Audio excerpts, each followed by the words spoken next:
years with depression and a schizoaffective disorder and anxiety and a lot of other things.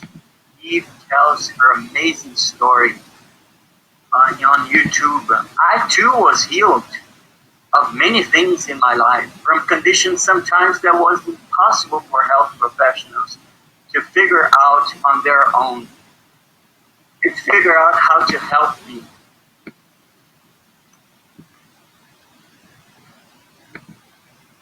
This is Meta and Will, our son. The thermal treatments were historically an incredible emancipation of the medicine of the day in the 19th century. She was a patient of mine, completely healed from severe asthma after 16 years of battling asthma attacks every other day using simple home hydrotherapy treatments. This presentation aims to present some of the science that lends support to the idea that these simple treatments are just as effective today, especially in diseases where the cure is elusive. They are based on one very important truth, however, that is grounded in physiology. And the truth is that the body is equipped with a myriad of mechanisms capable of healing itself. This is a central truth about healing that has kind of been lost over the years.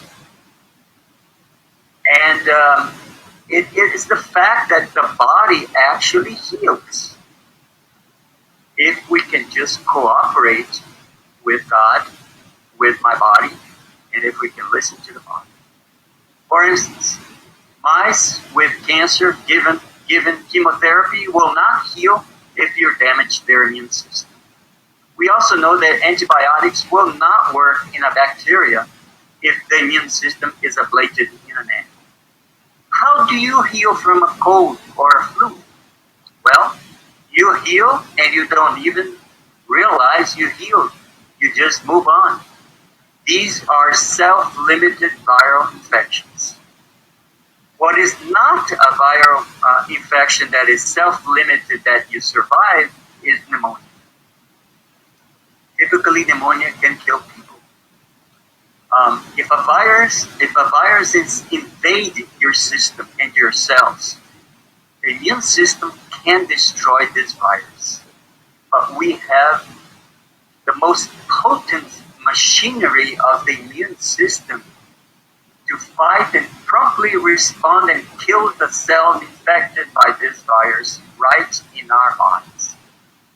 Our immune system is a very complex organ.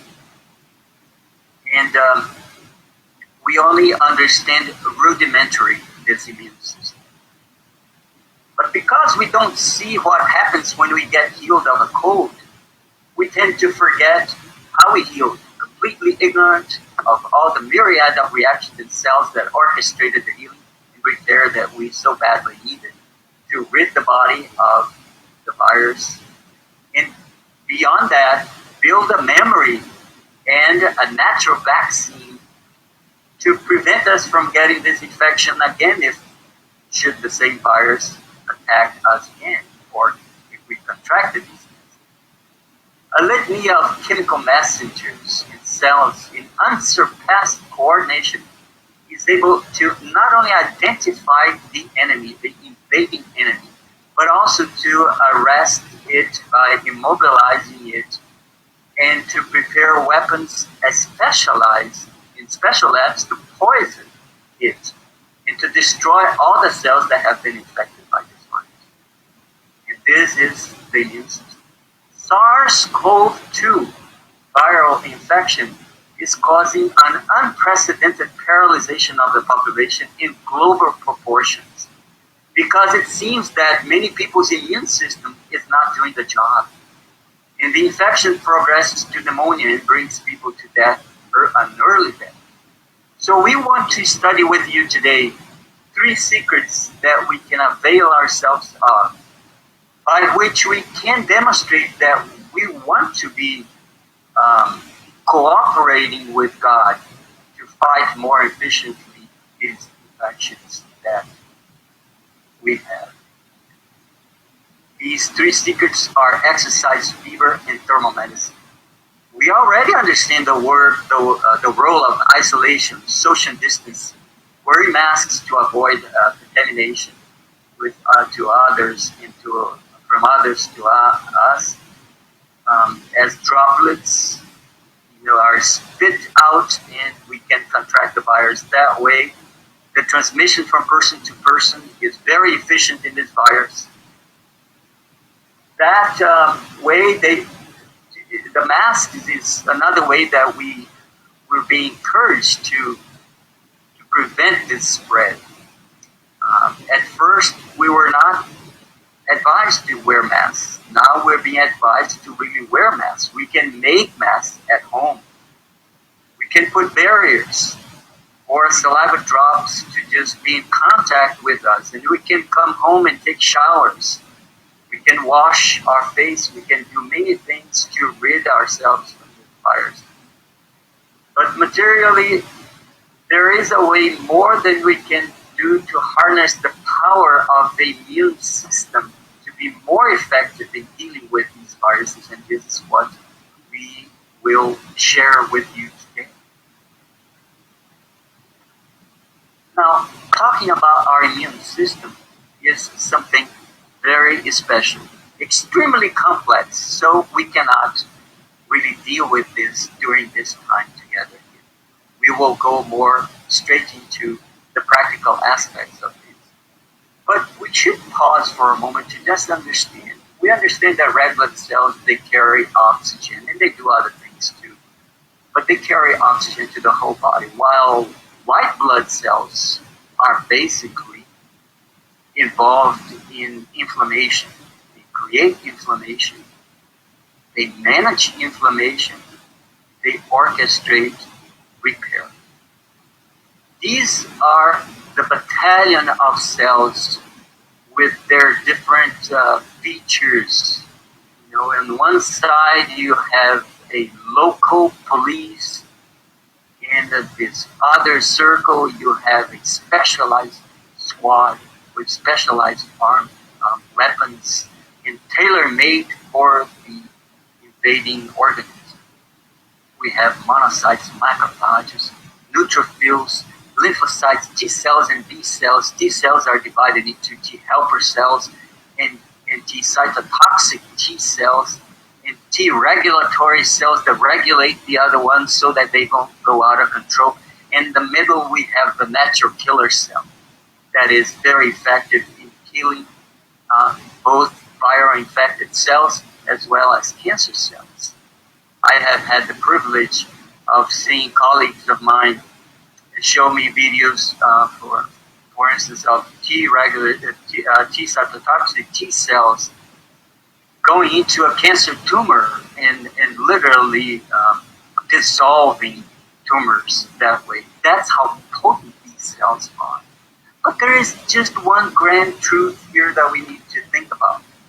When you measure your blood pressure and your blood pressure is 150 over 100 or 95, you know that your blood pressure is high.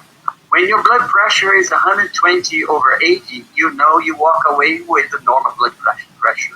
When you do a blood exam and you notice that your white blood cells are all within normal range, you walk away knowing that everything is within normal range. But that tells nothing about your immunity. It does not say any information, does not tell you any information how your body is activating all this immune system. It just says that the quantities are normal. And that's part of the issues that we are dealing with. Let's see what has been taught and what we will be teaching here today about preventing and treating this. So we have masks and washing hands, social distancing, isolation, quarantine, lockdown, and avoiding touching our face, taking showers, washing ourselves.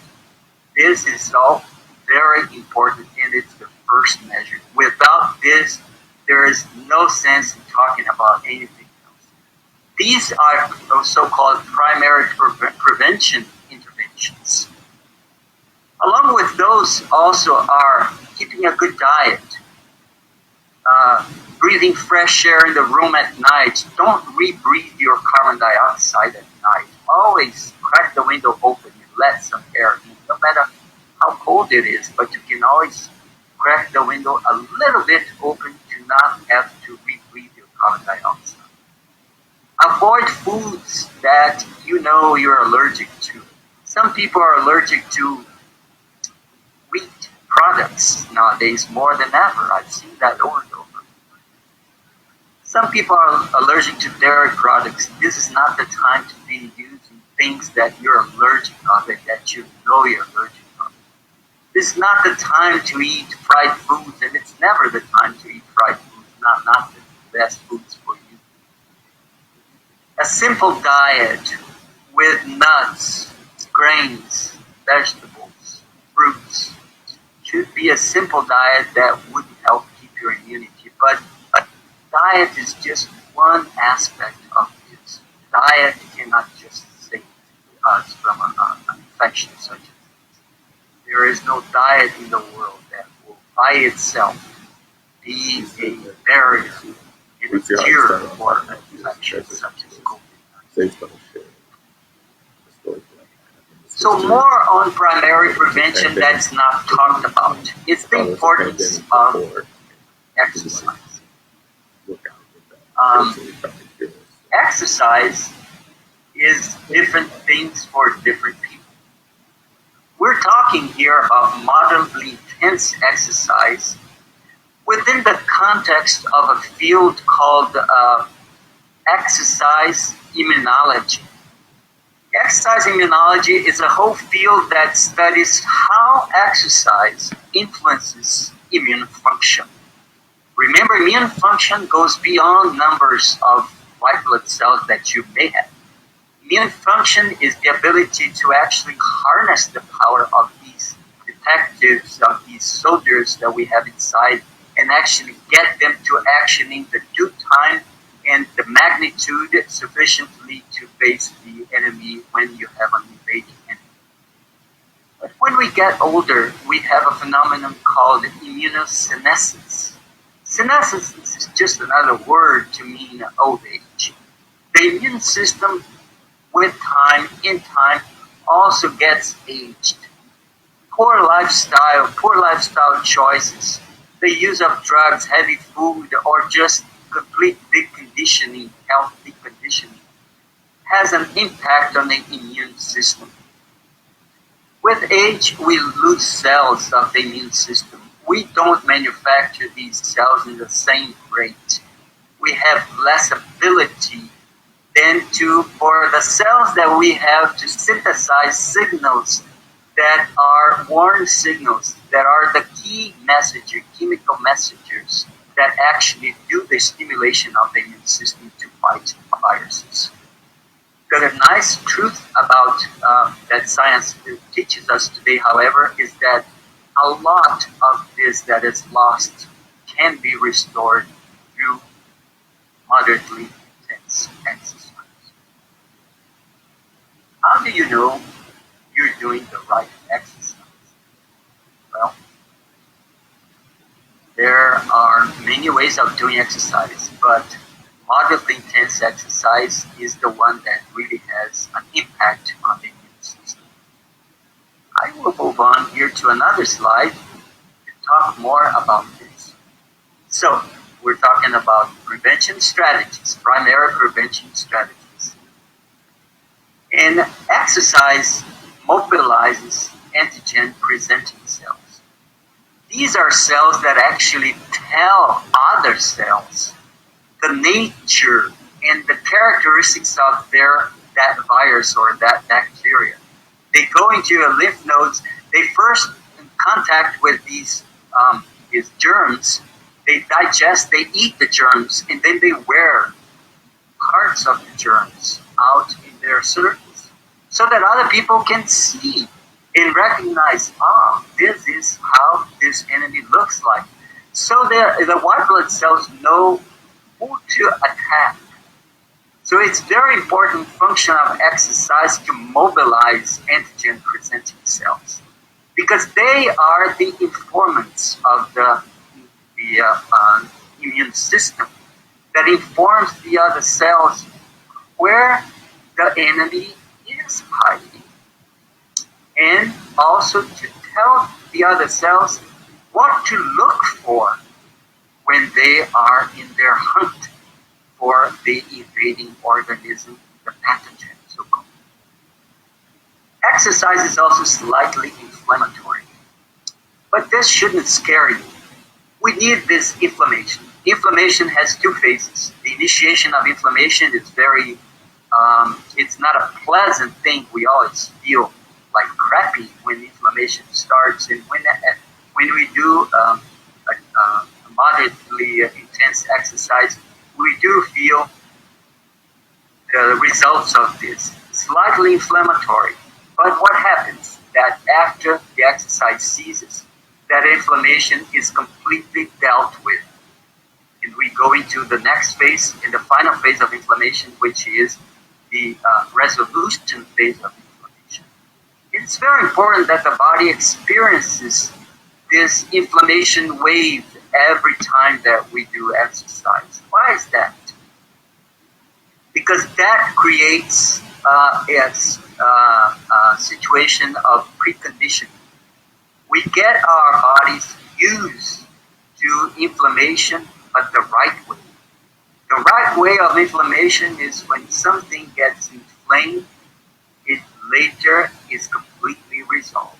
The problem that we're facing with COVID-19 is because there is a huge inflammation starts in the airways and ends in your lungs, and it's not resolved in time. So it preconditions the body to just know how to modulate and to handle inflammation the right way. There are many signals that happen during exercise. Exercise has a myriad of functions related to the immune system and immunity in general. If you do too much exercise, you probably will be classified in the numbers of the marathon runners, for instance, who actually suppress their immunity for too much exercise. But exercise the right amount is just the opposite. It's very good for you.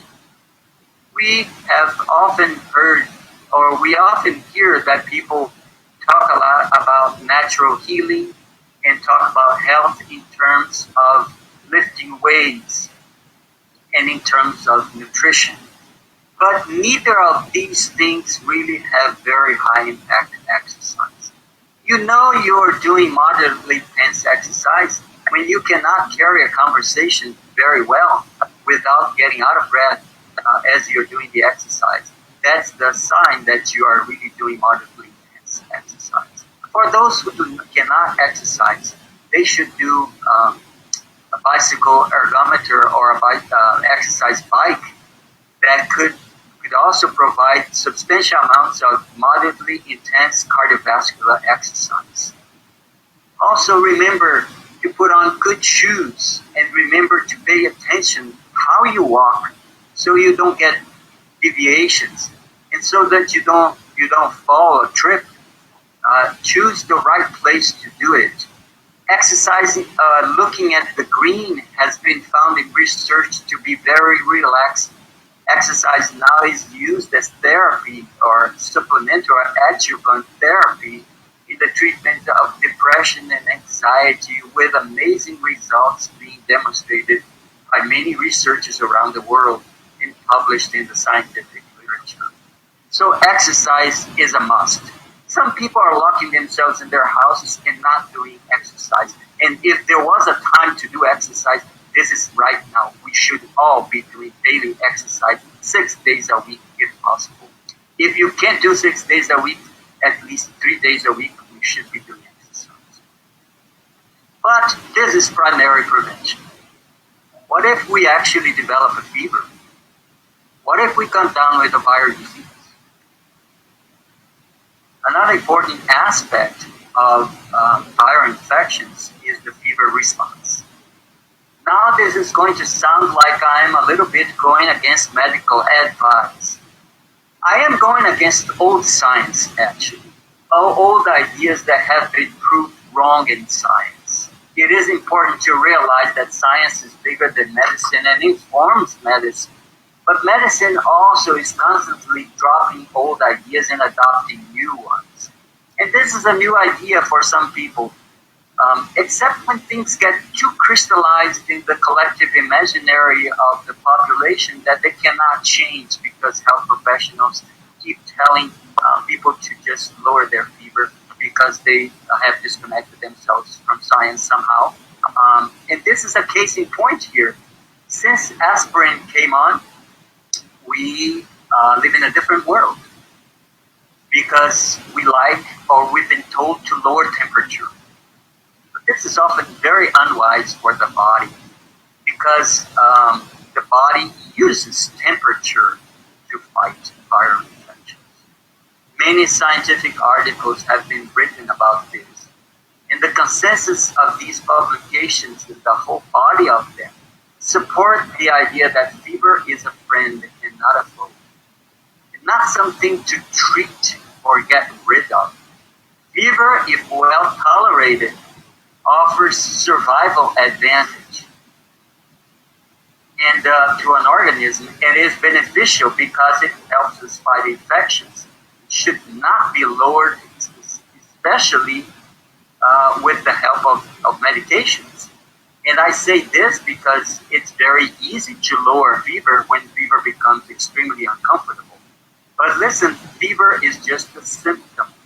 Fever is not your enemy. Fever is not the disease.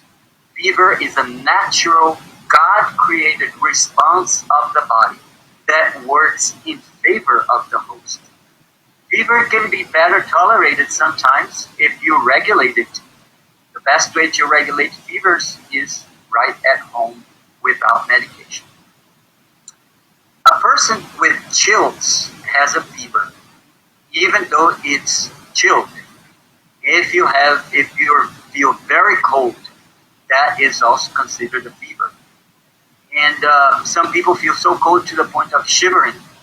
In that case, the best course to take is actually to warm yourself up, especially to heat your skin up through a hot foot bath or hot tub bath. I have done that myself.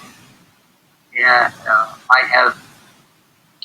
A year and a half ago, I came down with pneumonia because of my severe exposure to cold, too much cold. And I experienced all this that I'm telling you. I warmed myself up. I lost my strength during the pneumonia. I didn't know I had pneumonia. I was suspecting it was pneumonia. 3 days later, I got the x-ray actually showed that I had pneumonia. So what I did is this. I felt extremely cold during the night, and I immersed myself in a hot tub, or actually in a jacuzzi. And later on, I saw the fever break. I sweated, and then was able to sleep again. And I woke up feeling very chilled and shivering almost, and went to warm myself up again, and dressed myself with new clothes, and then I was able to sleep again. In the morning, surprisingly, that extreme fatigue that is very characteristic of pneumonia, 80% of it was gone, and I was feeling that I was on the way to health again. I had lower pneumonia. I knew 2 days later. So this is what happens when we have fever. Now, this is if we feel very chilled. If we feel very hot, then we need to do the opposite, right?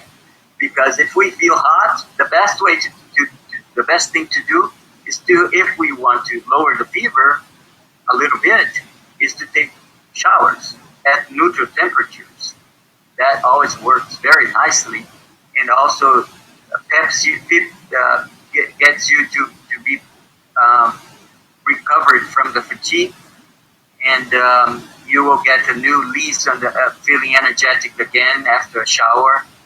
And it also lowers a little bit the fever. It won't lower completely the fever, it won't remove your fever, but you don't want to remove your fever. Your fever is your friend. Your fever is what's happening in the body, not only block viral replication, but also stimulates several chemical messengers in your body, including an F-kappa beta for those who are in the sciences and in the health professions, which is a nuclear factor that can turn on 150 pro-inflammatory genes. And an F-kappa beta goes to the nucleus and comes back, and goes to the nucleus, comes back under the fever condition. But it doesn't do that if you abate the fever. So it cannot really put on the fever response, and it cannot put the inflammatory response. This is dangerous, because if you cannot mount a fever and an inflammatory response, it means that you cannot activate your immune system. That's the basic truth about this. Additionally, quoting the book Ministry of Healing, their wise advice, if you have a fever, that's not the time you want to eat anything. You know, in the hospital, I see people with fever being pushed food on them. That's not wise. During the fever, drink lots of liquid and plenty of fluid, cheese, vegetable juices, and maybe when the fever is gone or abated a little bit, then you can eat some soup. Many people worry because they have fever 1, 2, 3 days. It doesn't matter. Fever does not kill people. You can find more about this in the book Ministry of Healing. During fever, so the body wants to rest, and that's a good thing. When people abate their fever and their sense of malaise, they want to go to work, and that's unwise too. That's how not to treat the body, is to go to work when you have an infection. You should stay home and then let your body fight this. In 9 out of 10 cases, this will be a very successful way of treating your body, if not more than that. It is very imperative that we understand also that the scientific literature behind what I'm saying is abundance. I will just show you a quick example of this, a very quick little example of this from a mountain of science behind this. Here is blocking fever in animals and increased mortality. Two groups of rabbits. One was given, they were all infected by a virus. And this was the rinderpest virus. And they were given 2 different treatments. One was left to experience the fever, the one on the right, with no aspirin. And the one on the left had the aspirin. Mortality rates were extremely different from one group to the other. Some died from the infection, but the ones that used aspirin, 70% died instead of 16% on the other group. So a reduction of almost 5 times less people, less animals dying from the infection than should have been, just because of the use of aspirin. We're facing an animal. We're facing an enemy in our current situation. A virus, which is just a little RNA encapsulated, but RNA is a program that can come to your cells and can infect one cell and pretty soon make that cell spit out 1,000 copies of itself, and that way you just become a factory of viruses infecting all the cells of your body. So it's you can only have so many cells that are non-functional. People die after they attack all the cells like that, especially in the lungs, because in the lungs is where we have gas exchange. This virus has killed so far, according to April 2 statistics of Johns Hopkins University, 51 500,000 deaths and more than 1 million confirmed cases. We cannot hope that we can really avoid contact with this virus. This virus is probably not going away because the H1N1 did not go away. The H5N1 did not go away. Other viruses did not go away. We thought that we had some diseases more controlled, such as measles and tuberculosis, but that has not been the case. We are being plagued by so many deadly pathogens. That's why we need to really work on our immunity and lifestyle. I would like now for us to turn to a question. What if? What if we catch a virus such as COVID-19? Currently, many people panic over this instead of doing something about it. Hospitals in many places are very busy and overwhelmed with these cases. Many dying in hospitals, many health professionals dying too. Let's pray for all health professionals in the world, for all governments. Let's pray for all pastors, all chaplains, all of those in the trenches of this. We have seen that in some people, especially in older populations, but younger populations too, the viral infection, it can be just a simple cold and flu-like symptoms, mild, very mild, but it can also be a very severe flu disease, or it can send you to the hospital with a developing pneumonia and breathless, which in some cases has proved fatal to some people, especially people in the older age. But like I said, there are fatalities of 30-year-old people. The begging question here is there anything, if I get this infection, that I can do just besides counting on a fever response, which is an ally helping me fighting this infection? Yes, and the answer is a resounding yes. And what is it? Home thermal treatments.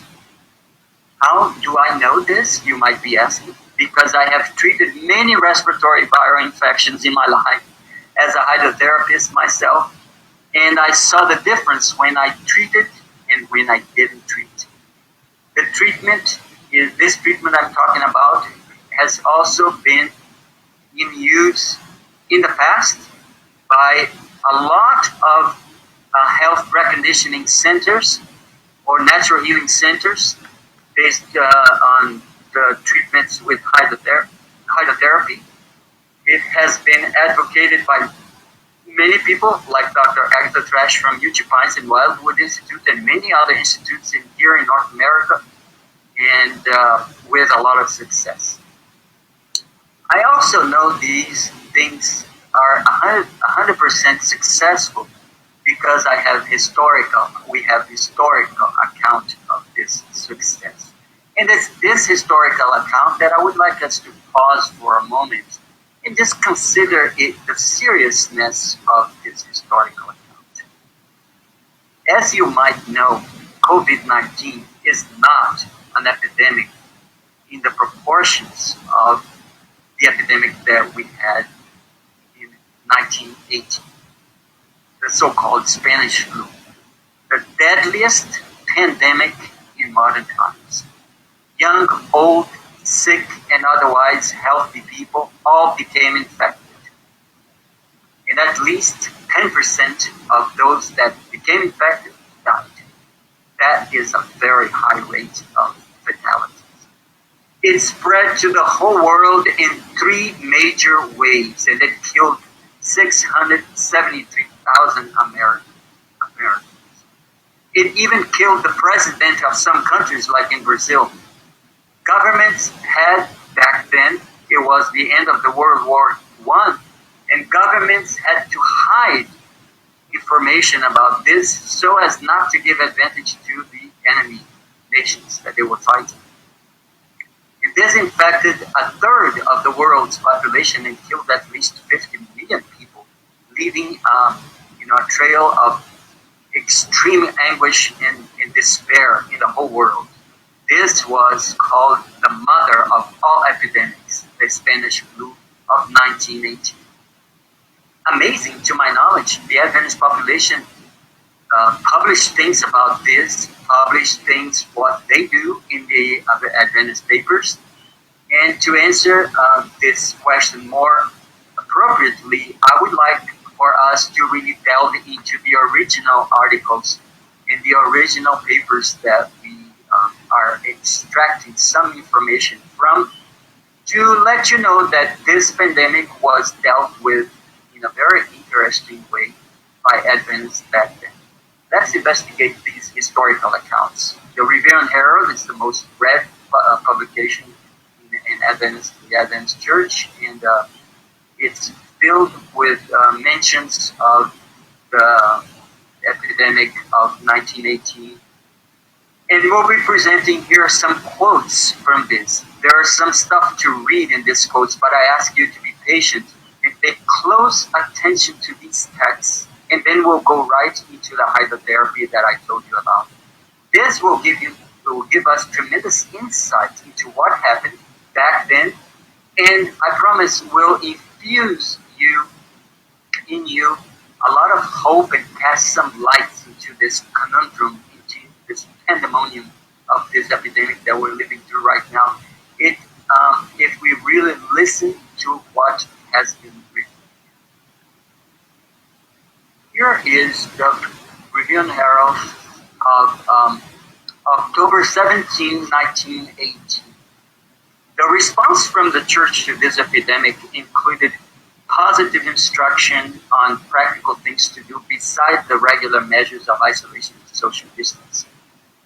From this quote, we can see that the church, addressed the problem head on because they believed with all their heart that there was a treatment for such pestilence that was killing people left and right. It is like the church was still fully on board with these treatments, and were being given in all centers and hospitals of the church, and many other places that were not related to the church as well. These treatments were famous. These treatments were advocated by Osler, which is considered the father of modern medicine, a Canadian American here. So Osler's books also extensively talked about these methods of treating too, using thermal medicine. Actually, the church periodic magazines of the day and journals of the day treated this almost like as a matter of fact.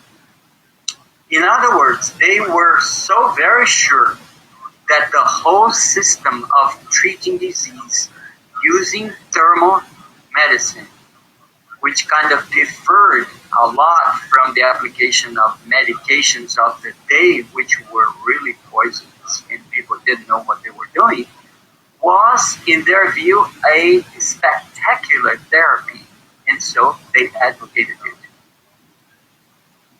So here are some of the historic accounts. Let's read. At Corey, the quarterly meeting was appointed for October 19, but the quarantine prohibiting public gatherings has not yet been lifted. They were also quarantined very much. They practiced social isolation and social distancing. There have been about 1,000 cases of influenza in that place. Adventists recorded these things. But Adventists kept an eye also on the development of them. And they wrote about what was happening around them, but strangely, they themselves seem to have escaped from dying from this virus. And the question that we're all can ask right now is, how can this be possible? And I say this because right now I'm sad to hear that a whole family of missionaries in Thailand, of 4 children and a couple of Adventist missionaries, 4 of them or 5 have been infected, have got the disease.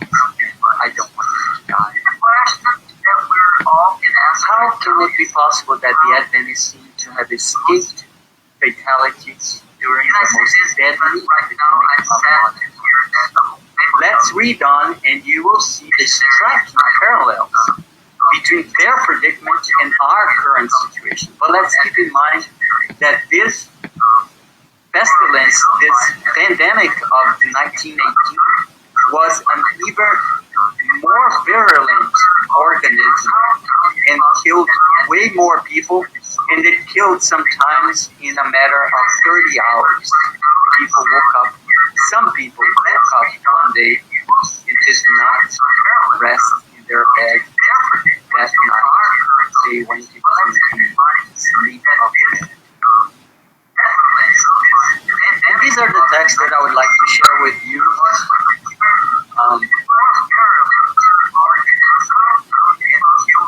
To give you some insight. Some experiences have passed through in South Lancaster during the last few weeks have forcefully brought home to our hearts the value of the rational methods of treatment, which are practiced in our sanitariums and by our people generally. The disease known as Spanish influenza began its ravages in America in this portion of the country. They're talking about Pennsylvania, probably. It appeared in virulent form in Clinton, a neighboring city, and in parts of Lancaster, as well as in the countryside roundabout. In Clinton, one whole family of 6 was blotted out. But let's move on. There's more hopeful things here. Doctors and nurses, it's written in December 26, 1918. Doctors and nurses succumbed to it. Does it ring a bell? Does it look familiar? Does it sound familiar? Doctors and nurses succumbing to it. Doctors and nurses are succumbing to it in New York. I have personally seen videos, extensive videos that nurses are putting out on YouTube saying how some people are succumbing from it. In China, people have succumbed from it. In Italy, people, health professions have succumbed to it, so as in Spain too. So it's not just those that are the patients, but the doctors too. In some cases, the dead lay for days, and because they did not have enough, they left for days uncared for because they didn't have enough undertakers or sextons. The graves, working, the sextons they were, graves in churches. They dug graves in churches. Working day and night could not meet the demands. The boys and girls in our school dormitories did not escape. Now let's read on. While the majority of cases were of mild type, some were very serious. And if treated by ordinary drug methods, remember the drugs back then were very harsh and nonsense, many of them, would undoubtedly have resulted fatally. But, and here in this but hangs our hopes. Fomentations, chest packs, hot blanket packs. In fact, the free use of water within and without, applied by students' hands, under the direction of one of our own physicians, wrought marvels in the speedy, I want you to emphasize the word speedy recovery, because that's what you get with hydrotherapy, if you didn't know this. Speedy recovery of our most difficult cases. Well, I will take a more conservative view and tell you that these treatments, they work better in the first, when you first develop symptoms. Way better than when the infection is already completely installed, completely advanced.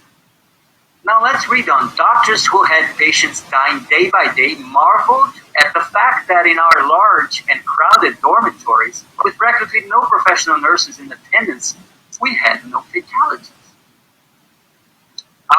For ourselves, we attribute it under God to the fact that we put into operation the methods of treating the sick, which for years have been a part of our denominational belief, and I would say our legacy, our historical health legacy of the Adventist Church. that we should proclaim and teach others. So, but I have two more texts, and please bear with me because this is too good. One of them says, not only are we grateful for the recovery of our sick, continuing the paragraph, but we believe the experience we have passed through as a school has deepened our faith in these God-given principles. How is your faith in the God-given principles that our church was taught, that pioneers called our attentions to, that hospitals were built upon? Because these hospitals were built upon this medicine, not other kinds of medicine. And that's how they have deepened their faith in these principles. The Spanish flu was a way, an opportunity for themselves to learn. Sometimes we have precious things. Just look at your wife, look at your children, look at your brothers, look at your family. And precious things are all around us, and sometimes we do not value them enough. And we do the same things with the messages of God and with the Bible and with things that really bring light and have eternal weight on our existences. I will continue reading. During the early part of our enforced closing, classes were conducted daily in practical nursing and hydrotherapy. Nurses actually did most of the hydrotherapy back then. They taught other people. Under the charge of Mrs. Harmon Lindsay, a graduate nurse of large experience. Actually, the students applied themselves enthusiastically to the mastery of these practical details of the more common treatments and made excellent progress under Mrs. Lindsay's wise guidance. Then the outbreak was the outbreak was at its worst. And it was next to impossible to get proper medical and nursing help. They were not saying that the proper medical care was the harsh drugs of back then. It was instead this hydrotherapy treatments in many sanitariums and people that practiced, because this was very well known in from many doctors, and many clinics had been opened in the 1800s. Practicing thermal medicine. It was very well known.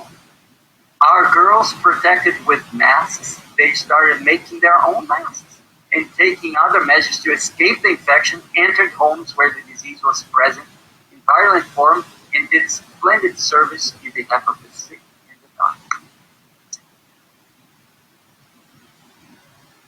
The last quote. Their labors of love were rewarded with the warm appreciation of the leading people in the community. The health officers thanked them publicly for their assistance and said that it was largely owing to the efforts of our students that the disease was stayed as quickly as it was. Students and teachers have learned anew the value of God-given principles concerning the care of the sick. We're also endeavoring to be better prepared for any similar experiences that may come to us. If we arrive there, there are 8 sections in our classes in practical nursing and hydrotherapy, started especially to meet the needs of young men who would soon be in the draft. Well, but now attended by large members of students and some teachers who are enthusiastically applying themselves to the mastery of these practical things. Many people were drafted. Many Adventists were drafted too as nurses, and they applied these treatments and saved thousands of lives in Europe, where the battles were being fought of the First World War. So this is part of these. I have many more quotes and selections to show you, but this will suffice. I just want to impress upon you the idea that these therapies were a total success back then, if systematic. Let's understand that these books, the Ministry of Healing, for instance, and the compilations of early church pioneers strongly advocated the use of these water treatments that we know now as hydrotherapy, and that now we also know as thermal medicine. So let's discuss the best hydrotherapy treatments for that the viral upper respiratory infections that have proved and have scientific basis, because we already have the historical basis of this. And it just so happens that these treatments are also part of my research. So I've been doing research on these treatments for over 15 years myself, and I have seen very powerful things. I cannot, however, share the big science involved in this, but I'll give you hints here and there about what we're trying to do with hydrotherapy and what actually the effects, the physiology behind hydrotherapy is. But I don't want to turn this talk into a highly scientific discussion with a lot of science English that will probably be uh, boring you with so many terms. So let's talk about hydrotherapy. Hydrotherapy treatments are numerous, and they use baths, they use cold applications, hot baths, so-called fomentations too. They use hot and cold modalities, changing from the hot to the cold. It was fully developed in the 1800s, and it was very effective in treating inflammatory diseases and infectious diseases too, because they stimulate immunity. They increase um, the rate in which these inflammatory mediators are um, absorbed and taken away from the site of inflammation, so as to modulate things and keep things in a balance, because they accelerate venous flow and accelerate lymphatic flow. Here we'll see how to prepare, and we're coming to these slides now, how to prepare a good fomentation with the hot steam packs. We do not apply packs straight directly onto the skin. We apply packs onto a dry towel and then let the steam from the hot pack hit the skin of the person. And that's how fomentations are prepared. They can be done all at home, and I have a list of things that you need to have in order to do this successfully. Okay, here is the list. I think I've covered all the bases in this list here, but let's see. You need a bucket and you need a basin. The bucket to put the feet of the person, and then the basin to put some water and ice cubes in it. So the bucket will contain very warm water and people put their feet on it. The basin will have a washcloth or two in it, and you will use it for cold rubs. You wring it out of cold water and just do a rub in the middle of a very hot treatment. Okay. So you also need 7 to 8 regular sized towels, and some people like to cover themselves with blankets. You need 2 small towels, you need 3 washcloths, you need 3 plastic garbage bags to put in the site where the bucket is, so that you won't spill water in your floor, or if you have a massage table or some hard surface. It's not advised to be doing this in a bed, because the bed cannot really hold a bucket full of water very well. So you also need 2 large pans with boiling water. That is the basic of this. So here is the big fomentation. This set of fomentations is probably the most complex hydrotherapy treatment, and the most laborious. But it's worth it. It's worth learning about it. It's worth learning how to do it effectively. So I want to call your attention to this fomentation. But let me tell you, in this video, I cannot fully train any of you in how to do this, but I'll give you the basics, and we will try to do other videos containing specific details of how you do the different parts of this treatment, but I also will discuss the cares you should be taking as you do this treatment. Notice a few things. The person is lying down in supine and has the knees bent. The feet are in warm water. The picture may not do justice here, because the bucket should be higher than this. You should have water up to the mid calf of the leg. This is the best setup, actually. And then there's a dry towel or a plastic sheet, like I mentioned, right under the bucket. That's one thing. Notice that on the head, you have cold compresses or cold towels. The cold is to avoid the head from heat. We don't want to heat the head. Not that it's terribly bad to heat the head, because otherwise people wouldn't do sauna, right? But it's better in a treatment like this. You put cold compresses or cold cloths run out of very cold water on the forehead, on the face of the person, and on the neck too. All this helps the comfortable level of the patient. Whatever temperature the face experiences changes the way you perceive temperature. This is also published research. So we have already talked about the head and the feet, and what's happening in the chest. Well, the chest is, as you can see, there's a fomentation pack right under the person's chest or thorax. That is a fomentation that goes there, and if well done, it stays there during the whole treatment. And then on top, you have fomentations or hot packs to the chest being applied and covered with a plastic bag so that the heat of the towel that you're using does not evaporate completely and you lose the heat very fast. Right? So here is 4 things that you need to pay attention to. Because this is a very complex treatment and it's laborious, it's nice if you could do it with 2 people doing it one.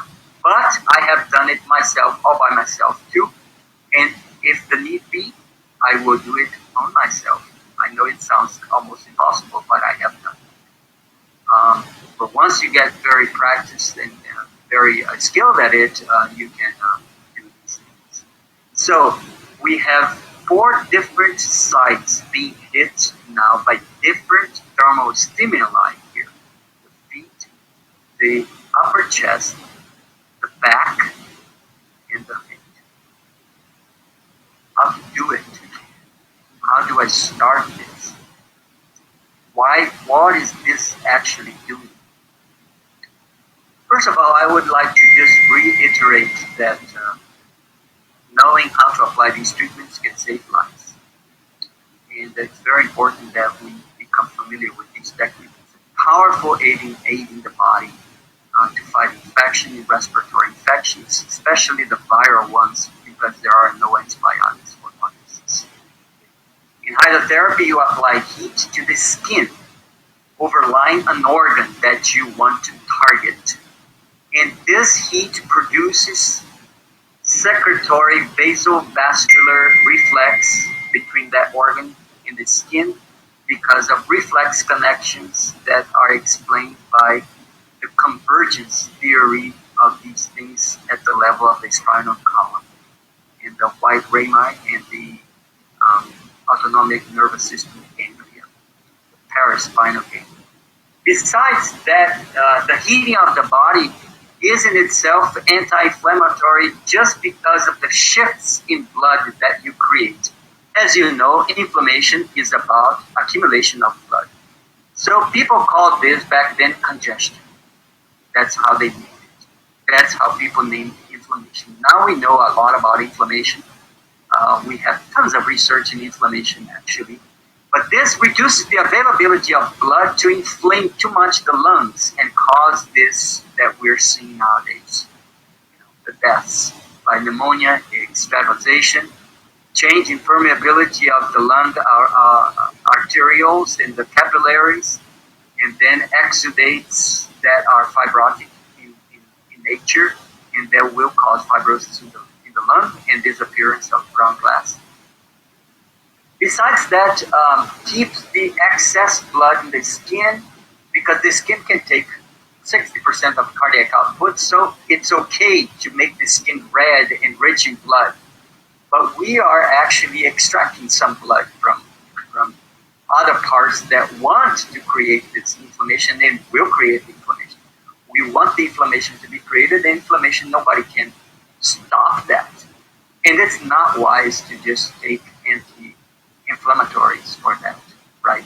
This has already been then there's a consensus in the physicians currently that do not they do not advise people taking anti-inflammatories in this disease because it can block other important things, including COX enzyme. This is another discussion, not for today, or more for health professionals.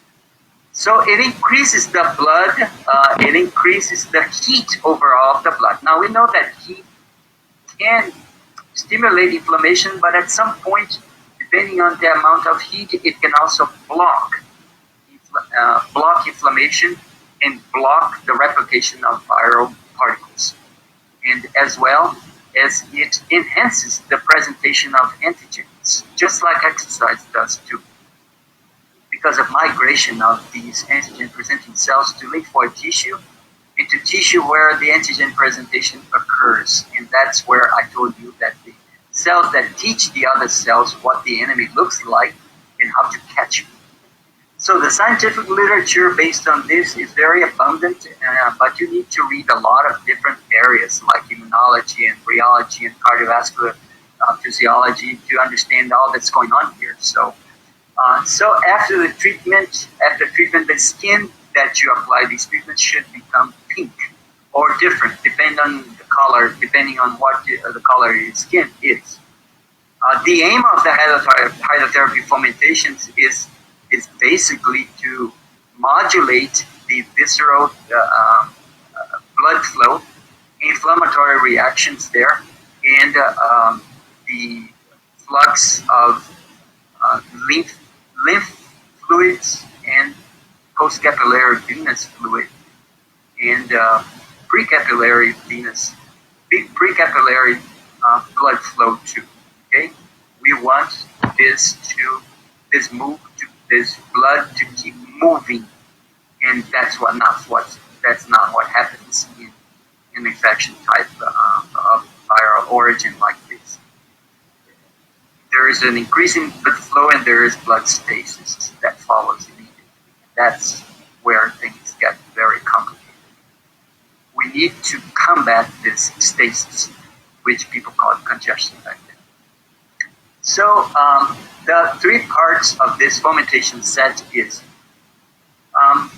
where do I start this? Well, first, make sure that you have all the equipment right on hand, the towels folded, everything in place, the boiling water going on in the kitchen, and don't do this treatment like in the upstairs and need to run stairs to come with the fomentation. It's better to do it on the floor if you have to do it on the floor. It's better to do it on the floor, make a padding and just do it on the floor, close to where the kitchen is. Or if you have a very big kitchen, do it right on the kitchen, doesn't matter. As long as it is a warm place. If you suspect it's not a warm place, cover the person with a blanket. I don't particularly cover people with blankets, but people like to to do this treatment covered with blankets.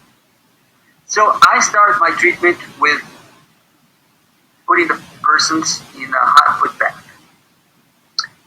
You get a good bucket and then you fill it with warm water to the touch and immerse the person's legs and feet actually. And I used to drape a towel from the knees up to the water level, because I am going to be pouring boiling water along the inner side of this bucket and asking the person to kind of wiggle their feet so that that temperature can equalize and the hot can be distributed evenly in the bucket.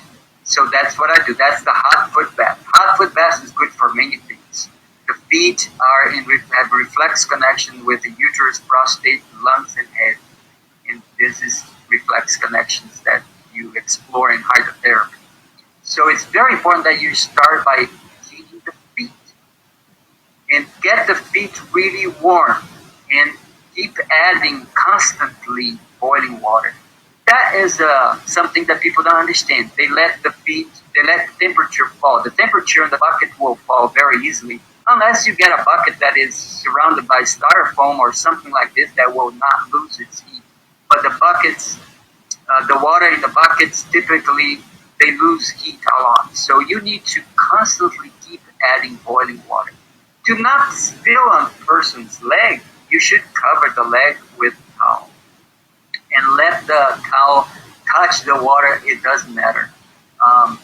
As long as whatever you when you're putting the hot water, it doesn't spill on people's legs. That's the only important thing.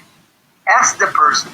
This treatment cannot be done in people that have no sensation in the legs or arms or chest. So it's good to test the sensation.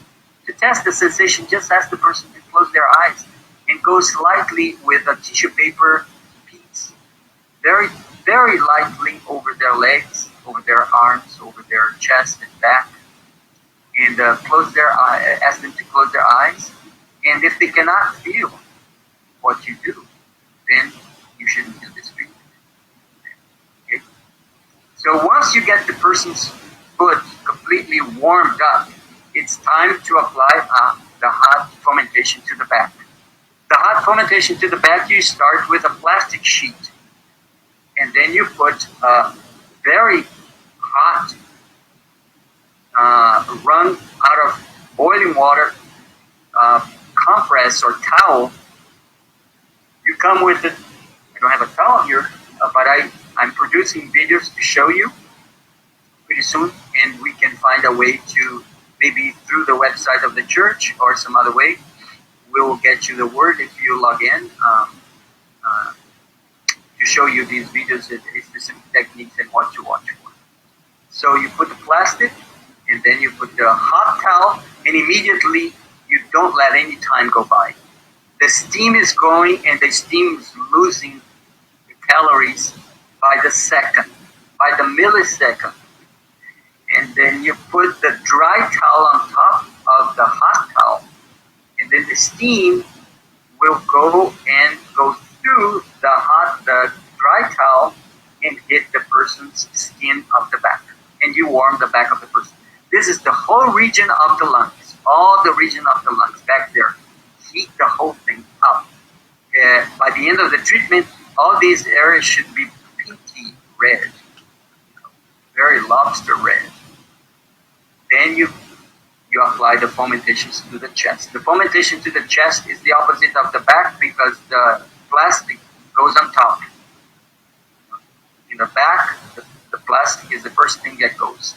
In the chest, in the upper chest of the person, the plastic bag is the last thing that goes. So on the chest of the person, the first thing you put on is a nice dry towel. Because you're going to come with one of those very hot fomentations towels run out of boiling water, and then you will open this right on top of that dry towel. Never open any boiling water, of course, on top of the skin of the person, right? Never do this, never. And then immediately as you set that hot steaming towel, you put a plastic bag on top of it, a garden towel. To keep the heat there, you leave it there for 3 minutes, and then in 30 seconds, and then after 3 minutes are done, you remove just the hot towel, the steaming towel, and you set it, you prepare another one. But then, right then, when you remove that, someone else or you have to come and, or have the person do this himself or herself.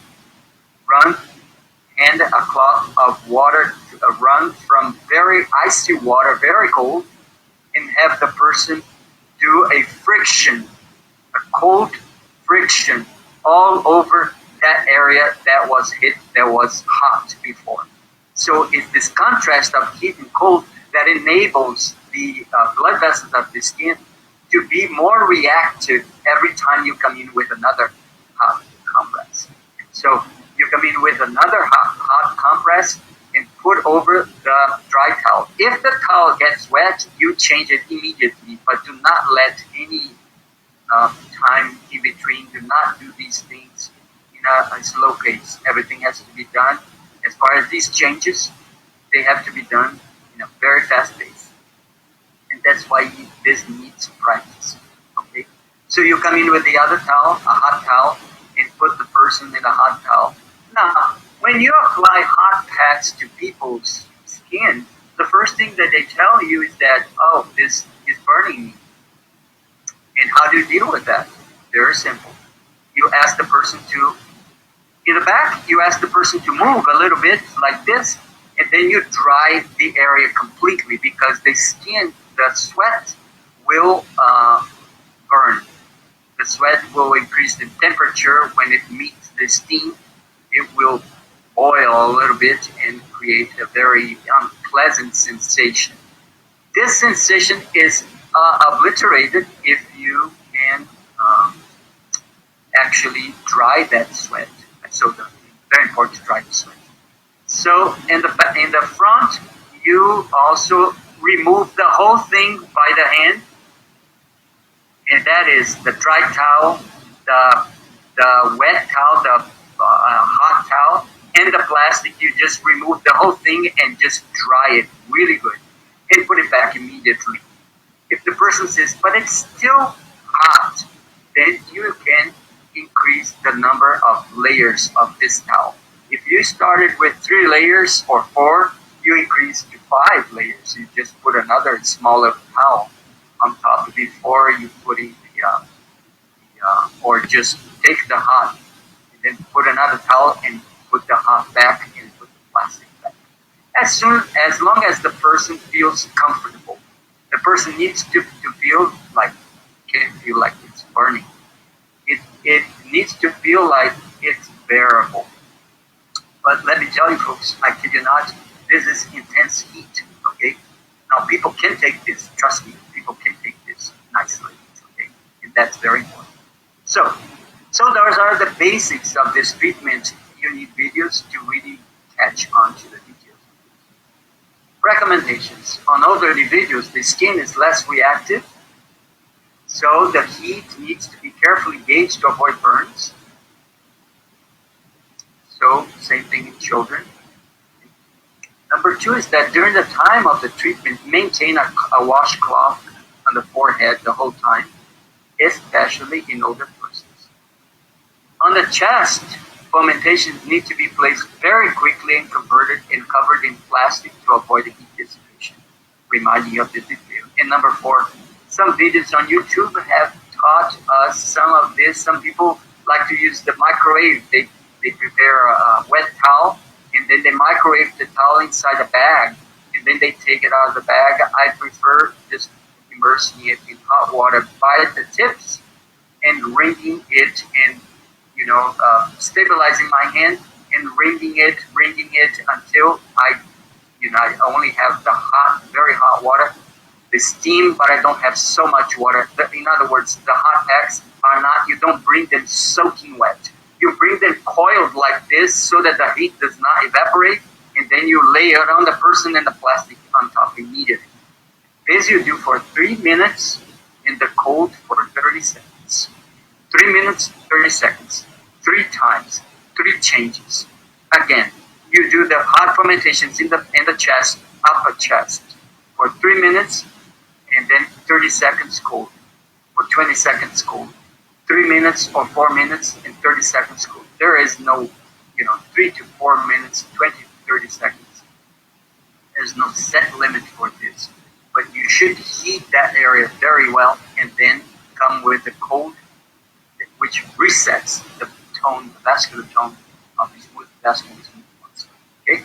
So you reset the tone like that. And then it's 3 changes. And after you're done, you just apply cold to the feet.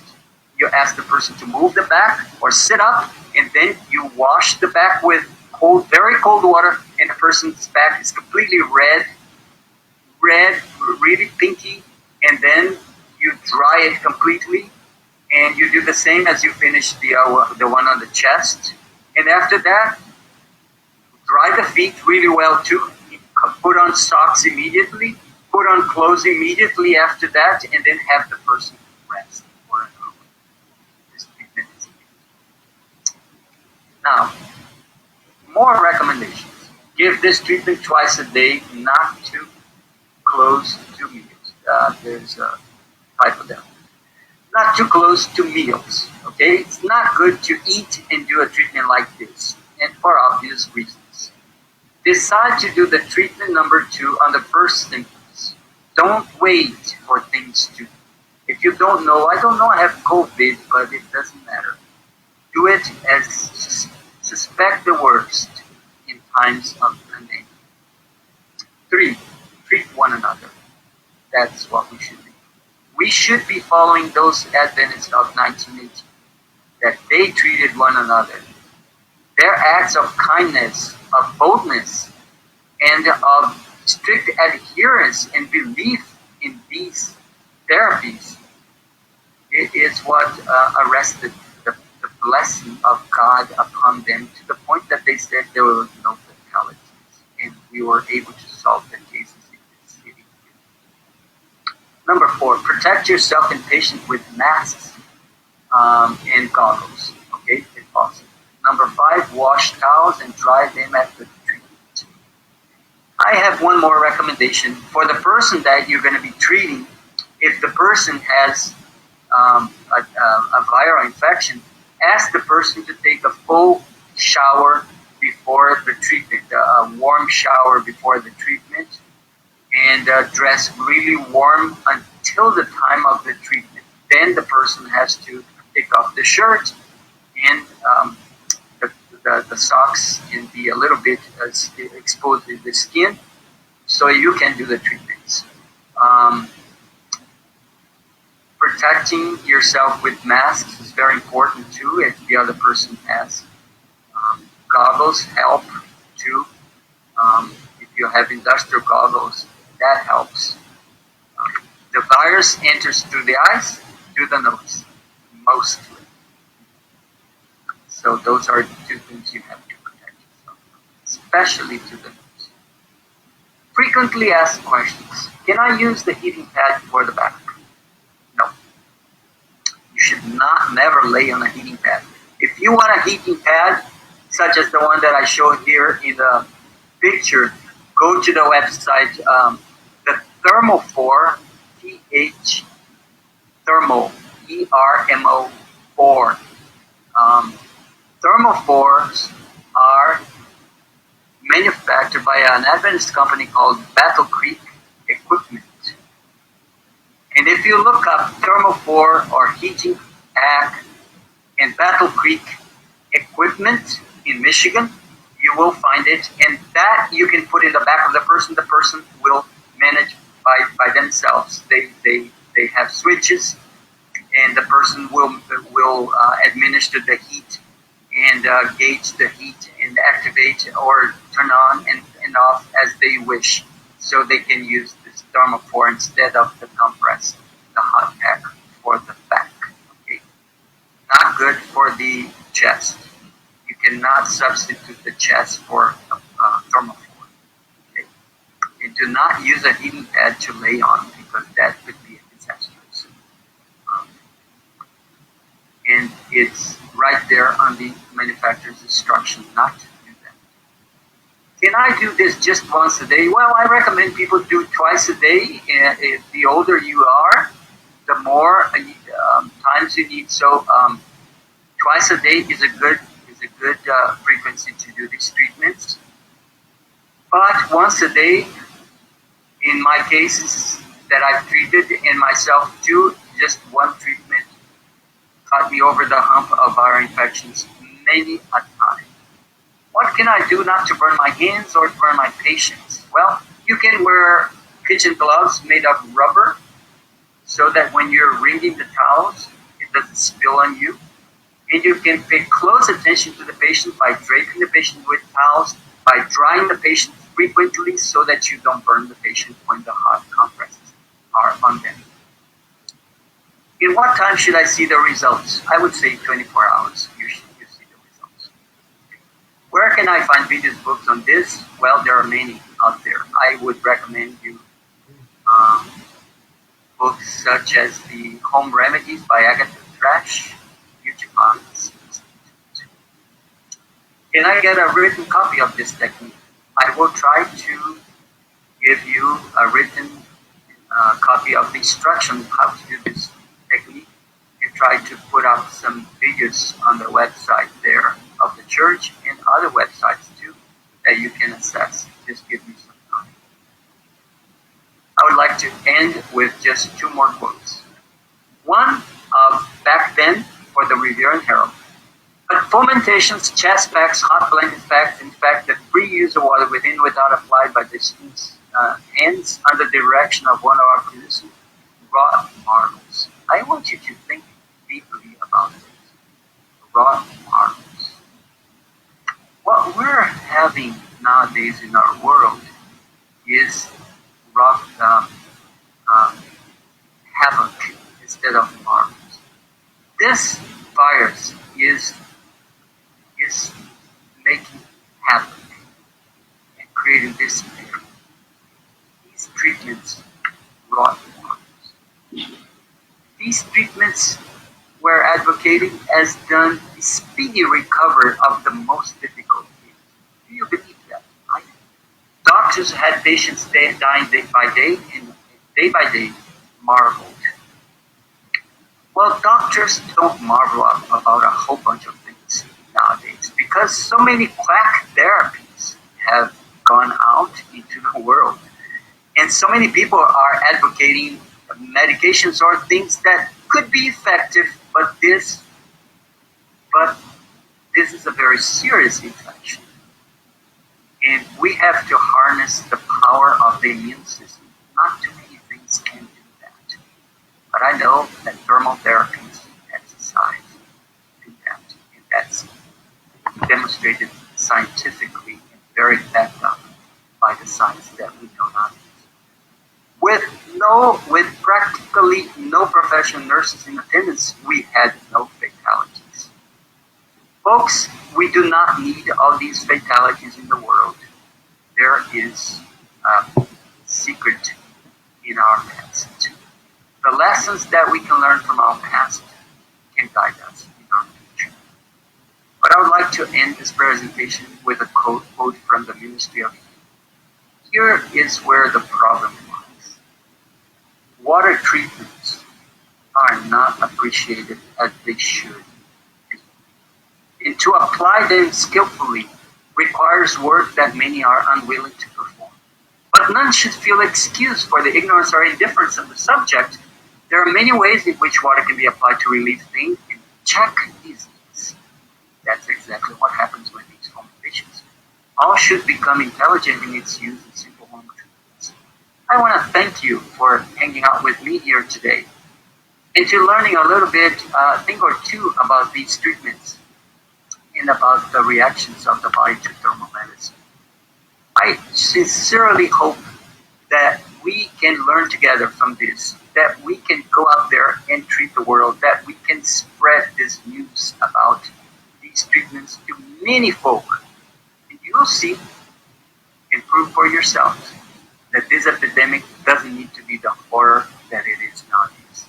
At this point, I would like to pass it on to Pastor Michael Bodie again and ask him if he or the audience has any questions for me.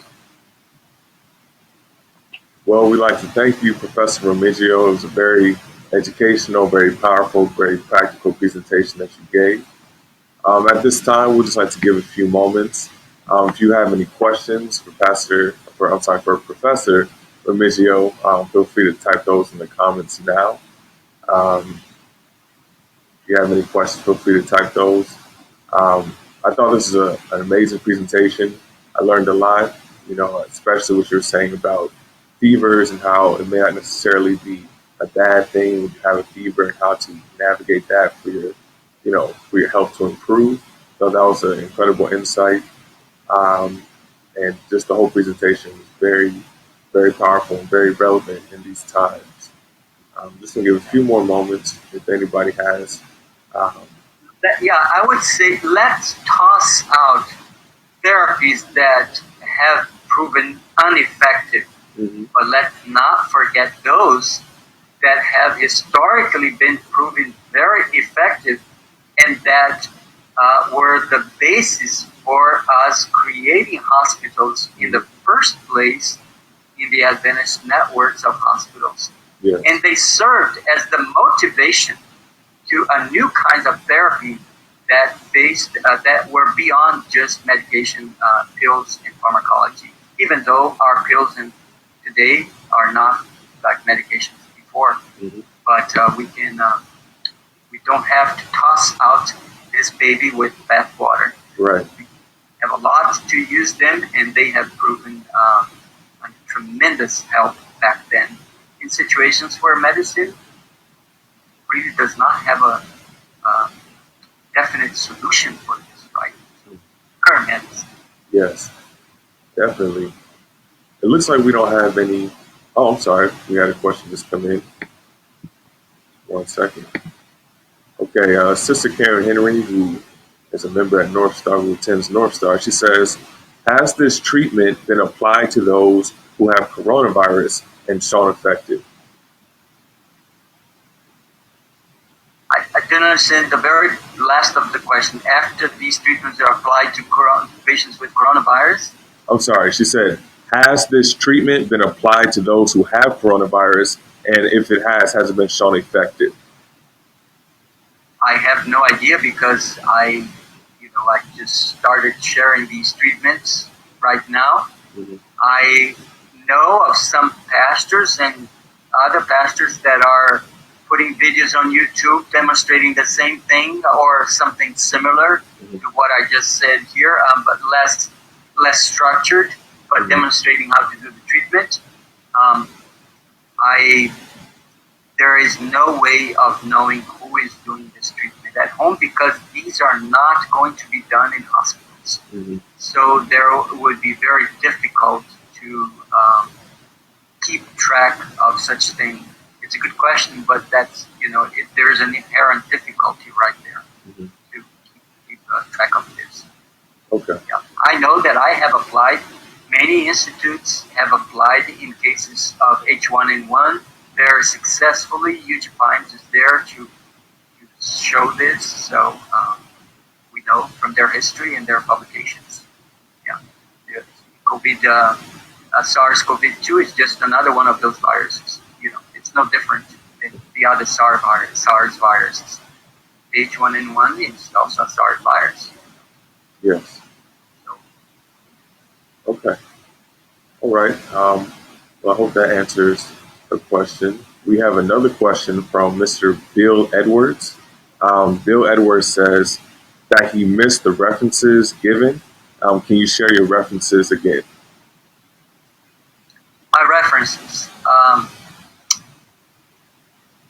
This is a work of 15 years of research with research and papers in many different directions, from cardiovascular medicine to immunology to other things pertaining to the immune system and physiology. So if you ask me specifically if there are some publications on some specific themes, because there are too many themes here involved in this. So if you want to be specific about, if you want specific thing how T cells respond to this, I can try to provide you how, where is this experiment done with the rabbits and other experiments done in fever and other publications. I can send you some references for those two, or an exercise and NK cell function and things like this. But please be specific because this is like 15 years of research with a huge amount of papers. I can show you just the kind of binders, that I have, the amount of papers here that I have collected over the years. This is just one out of 20 binders like this or more. So it's a lot of scientific papers. But I can provide you some specific Okay, sounds good. Yeah, Am I having my PowerPoint presentation on the notes section of it, of those that I present? okay. And what we can do is, if you wanted to email me those references that you have, I can just make them available on our North Star CA Church Facebook page for Mr. Edwards and anybody else that would be interested. Are there any other questions at this time before we wrap up?